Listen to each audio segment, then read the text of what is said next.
Everyone waits for motivation. We wait to feel ready, to start the business, go to the gym, write the book. But here's the truth, motivation doesn't start action. Action starts motivation. If you're waiting for a spark to begin, you'll be waiting forever. You don't need motivation. You need momentum. The biggest lie we tell ourselves is that, I'll start when I feel ready. But feeling ready never comes, because your brain is wired to avoid discomfort.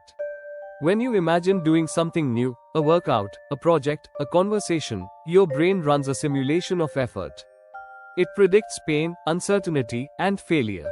So it gives you that voice, maybe tomorrow. But what your brain doesn't realize is that the act of doing rewires the discomfort itself. Action lowers resistance. Every time you start before you're ready, you teach your brain, I can handle this. That's how growth begins. Not with motivation, but with motion. There's a simple trick to beat procrastination. It's called the 2-minute rule. If a task feels overwhelming, break it down into something you can do in 2 minutes or less. Don't commit to going to the gym. Commit to putting on your shoes. Don't promise to write a chapter. Promise to open your notebook. Because once you start, your brain shifts states from resistance to progress. Behavioral psychology calls this the activation energy principle. The hardest part is simply starting. The 2-minute rule lowers that barrier. Small starts create motion. Motion creates momentum. And momentum kills procrastination. Most people fail not because their goals are too big, but because their daily wins are too small. When you chase huge transformations, your brain can't see progress. It feels like failure every day until the finish line. But when you focus on tiny wins, those small, visible improvements, your brain releases dopamine.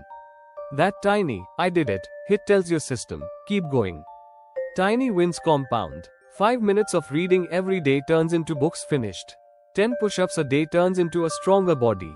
Writing 1 paragraph a day turns into your next big project. You don't rise to your goals. You fall to your systems. And small systems built consistently create unstoppable momentum. Once you are in motion, staying in motion becomes easier. This is called behavioral inertia. It's why once you've been working for 5 minutes, it's easy to keep going for 50. Once you've been consistent for a week, a month feels possible. Momentum builds self-trust. Every time you follow through, even in small ways, you reinforce an identity. I'm the kind of person who does what they say. And identity drives action more than motivation ever could.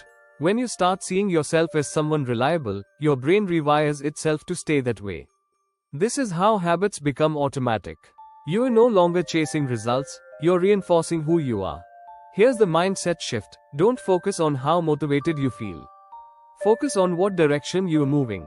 Motivation is emotional. Momentum is mechanical. Even on bad days, when you act, even a little, you're still moving forward. Because motion itself creates motivation.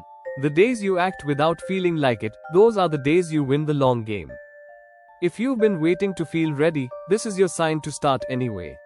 Start small. Start scared. But start. Because once you begin, momentum will take care of the rest. You don't need motivation. You just need your first step. Shift your frame, because change starts with perspective.